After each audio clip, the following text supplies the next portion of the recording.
Bhagavate Vasudevaya. Om Namo Bhagavate Vasudevaya. Om Namo Bhagavate Vasudevaya. Welcome to today's session from Bhagavad Gita as it is. And as you know, Bhagavad Gita as it is written by His Divine Grace, Srila Prabhupada. And today we are going to have a short session. We will be only covering verses 13 to 15 from Knowledge of the Absolute, chapter 7 of Bhagavad Gita. And as we've been saying that the Bhakti Yoga section of Bhagavad Gita has begun now. And it's all about Krishna, this chapter 7.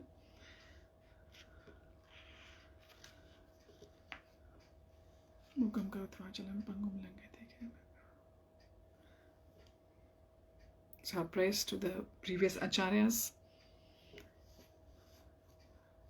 and to all the Vaishnavas. Verse 13.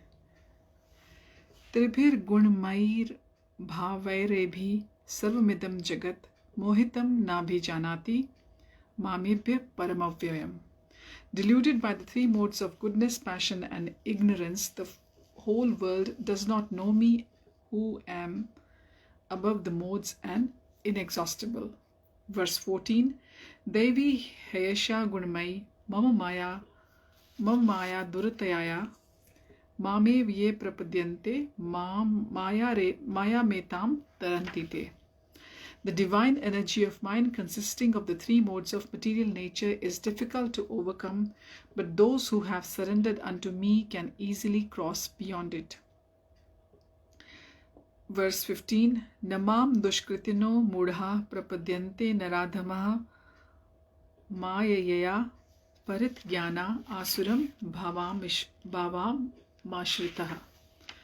Translation. Those miscreants who are grossly foolish, who are lowest among the mankind, whose knowledge is stolen by illusion, and who partake of the atheistic nature of demons, do not surrender unto me.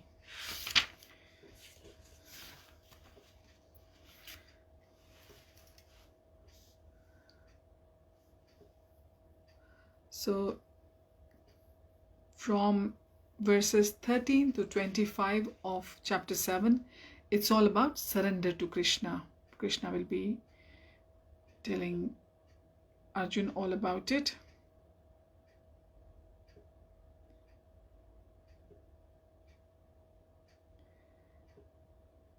Now 13 and 14 verses are all about the people, that why one should surrender to Krishna.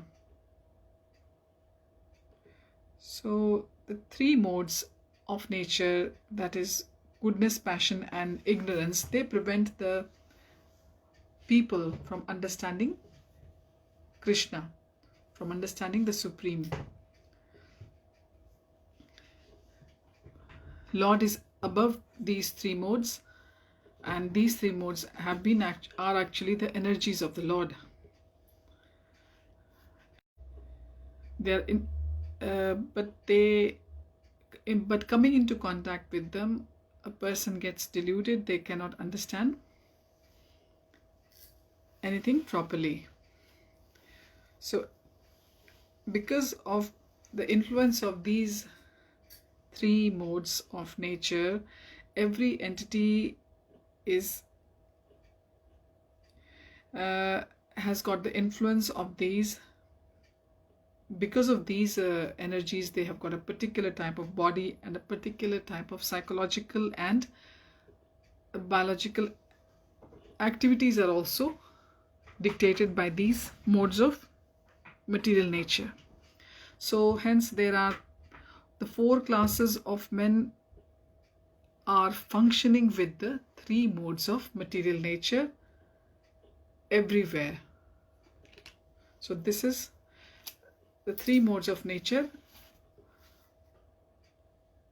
are acting on each and every human.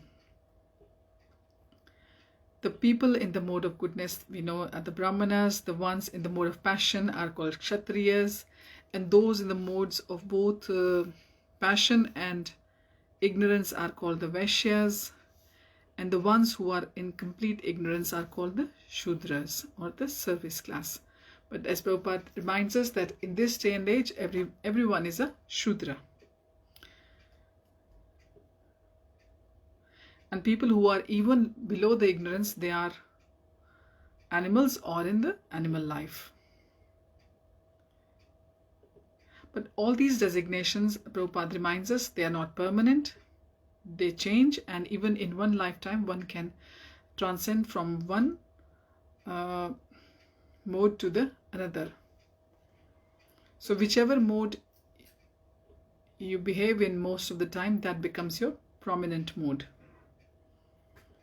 So all the designations we have in this life, they're all temporary, like a man or a woman, or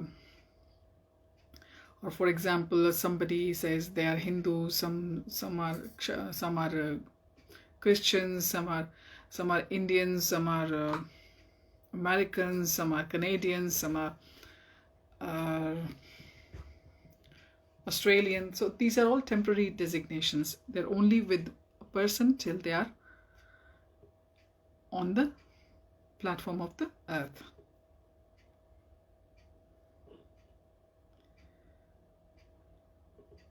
But Krishna consciousness, it is above all these three modes of nature, and those who are actually above these, who are in bhakti, are truly liberated, because they understand the impermanence of everything else in the material world. In verse 14, Krishna says,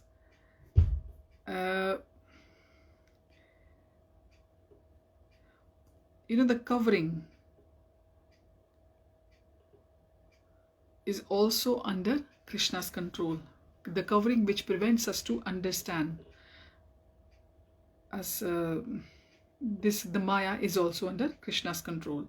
So once a person gets right determination to serve Lord, then only they will become above the delusion, or they will not get deluded. Krishna assures us in verse 14 that those who will become surrendered to him, will start serving him, will see him as the supreme, only they will be able to go beyond the three modes of material nature. The material nature is inferior energy, as we have been saying, and it is, end of the day, it is also conducted by or controlled by the Lord. The Vedas also confirm this. They say, Mayam tu prakritim vidyan mainam tu maheshwaram. Although the Maya or the illusion is false or temporary, the background of Maya is the supreme magician, the supreme personality of Godhead, who is Maheshwar, who is the supreme controller. He is not just Ishwar, he is Maheshwar. Maha, and you add Ishwar to it, then the word becomes Maheshwar. And this is in Shvetashvatara Upanishad 4.10. The other meaning of the guna is rope. It is to be understand that the conditioned soul is tied by the ropes of illusion, and a person bound with this illusion cannot free himself. They have to be liberated or freed. Therefore, only Lord Krishna or his bona fide representative in the form of a guru or a spiritual master can actually liberate the conditioned soul. So without the help, one cannot be free from the bondage of this material nature. Prabhupada reminds us again and again. Now in this verse, Krishna says, Mam Eva. Mam Eva is very important. Prabhupada is decoding this for us. Mam means unto Krishna or Vishnu only, not to Brahma or to Shiva. Although Brahma and Shiva are greatly elevated, are almost on the level of Vishnu, Prabhupada says it is not possible for such incarnations of Rajogun and Tamogun, because Brahma is responsible for creation, so he is in the mode of passion or the Rajogun, and Shiva is responsible for annihilating the creation, so he is in the mode of Tamogun. So these two, Brahma and Shiva, they are not able to free one from the influence of Maya. We need the help of Krishna to liberate us from the influences of the Maya. The Vedas again confirm in Shvetash Avatar Upanishad 3.8 that in the face tam eva viditva, or freedom is only possible by understanding Krishna. And even Lord Shiva, he affirms, Prabhupada writes in the purport, that liberation can be achieved only by the mercy of Vishnu. Lord Shiva says, Mukti pradata sarvesham Vishnur evana samshayah. There is no doubt that Vishnu is the deliverer of liberation for everyone. Now, in verse 15,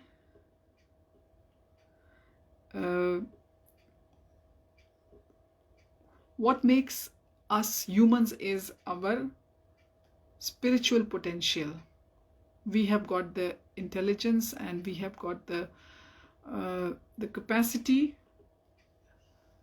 and we have got the spiritual potential inside us, even though it is covered because of the conditioning with these three modes of material nature, the goodness, passion, and the ignorance around us. But it is there. But when we start to serve Bhagwan with the devotional service, with the help of our spiritual master, with the help of the scriptures like Bhagavad Gita, then this covering gets removed and we are able to revive our true nature. Because at the moment, in this verse, Krishna says that people are working hard for only sense pleasures, and those and they have got no spiritual inclination. And only humans, as humans, we all have this capacity for self-realization, but we're not. If we are not developing it, then we are not true to our nature. Our nature is to actually improve our capacity to serve Krishna and to understand Krishna. But in this verse, Krishna tells Arjun that the miscreants who are grossly foolish, who are lowest among the mankind, whose knowledge is stolen by illusion, and who partake the atheistic nature of demons, do not surrender to him. So Krishna is clearly saying the ones who are happy with the demoniac kind of propensities, they do not want to surrender to Krishna. So in the Bhagavad Gita, everything is given clearly to us. In the past, Brahma, Shiva, Kapila, Kumars, the four Kumars, the Manu, Vyasadeva, Devala, Asita, Janak, Prahalad, Bali, and later on Madhvacharya and Ramanujacharya and Chaitanya Mahaprabhu. These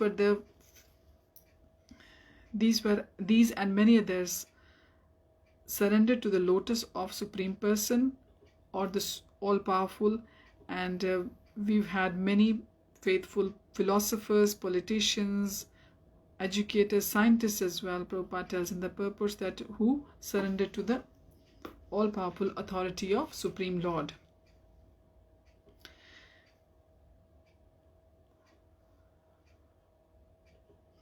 But the ones who only surrender to Lord just for the material gain and not for the plan of the path of the Supreme Lord, they do not have the idea what God is.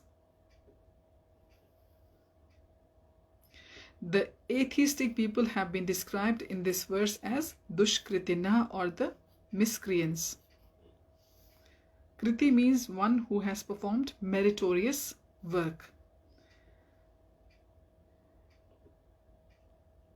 So a person who is atheistic, Prabhupada says in the purport, can become a very meritorious in their plans, in their big plans, and but sometimes they might be utilizing themselves not in a proper way, in opposing the plan of the Supreme Lord.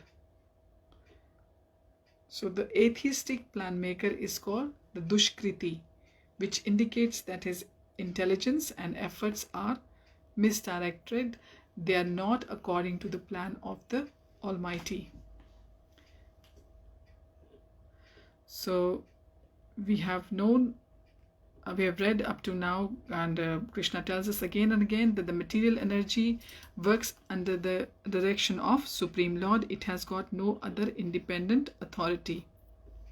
It is very powerful and it should be used properly. Otherwise, what happened to Hiranyakashipu and Ravan? We all know that their personal plans were smashed by the Lord, because they were all only inclined for the material enjoyment for themselves. So there are 4 patterns, they say 4 different patterns, which are explained by Prabhupada in the purport. The mudhas, or the grossly foolish, they work very hard like the animals or the beasts, and they want to enjoy the fruits of their own labor, and they do not want to partake of them with Supreme. The typical example Prabhupada tells us is the example of an ass, which is made to work very hard day and night, and he's actually just satisfied with some grass and just little bits of sleep, but he keeps working hard because he knows that he's going to be beaten up by his master. And anyone who is just working for their own enjoyment and they do not know what is karma or the action is actually meant for yajna or the sacrifice. So whatever we do, when we offer it back to Lord, we don't have any karma attached to that act of action we have been doing. So this is a very simple formula. If we think about it, if we offer our action to Lord, then it becomes a sacrifice, then becomes an act of sacrifice or a yajna.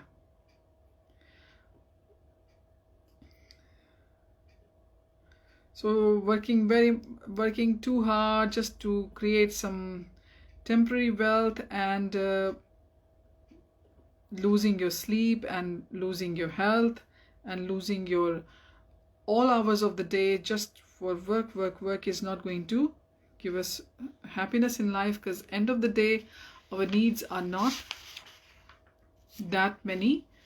But if we become greedy, there is no end to our greed.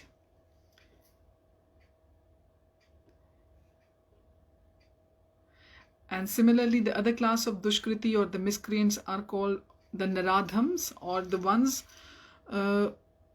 narada means the lowest of all the species of the living beings. There are 8.4 million species, and out of that 400,000 are the human species, and the naradham will be the lowest of those miscreants. The dushkritis, the lowest of those, they will be called naradhams.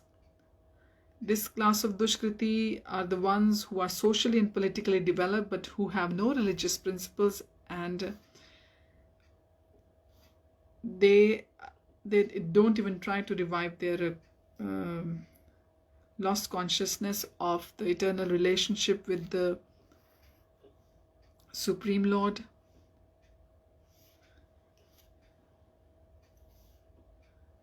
So at the moment, most of us can be categorized in that category, because there is no inclination to hear the Lord's names or to sing their glories or to discuss the pastimes of Lord, because that is somewhat unfashionable for some people to surrender to Lord. Surrender to Lord will be completely out of question. Just to even hear about Lord is unfashionable for many people.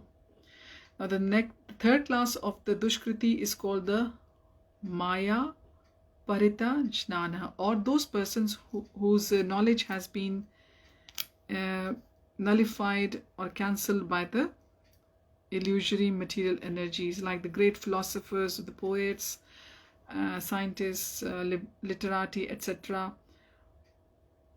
So they also sometimes philosophize too much, or they just disobey the Supreme Lord. They don't take the authority of the Lord in the bigger scheme of things of this world.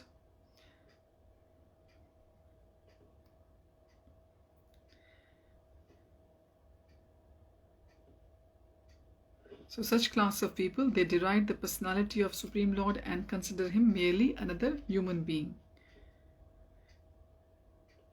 They do not know that the blessed form of human life is designed after the eternal and transcendental feature of Supreme Lord. They don't know that we have been designed exactly after the form of the Supreme Lord.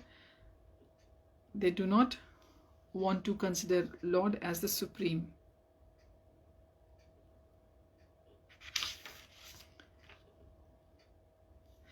And the fourth class of the dushkriti are called the Asuram Bhavam Ashrita, or the ones, those of demoniac principles.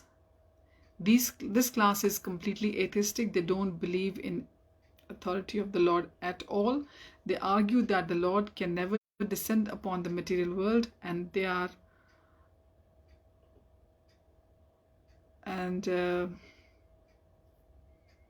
they don't even consider that Lord has got any form. They consider him to be impersonal, not a person. They have got their own way of defending their belief.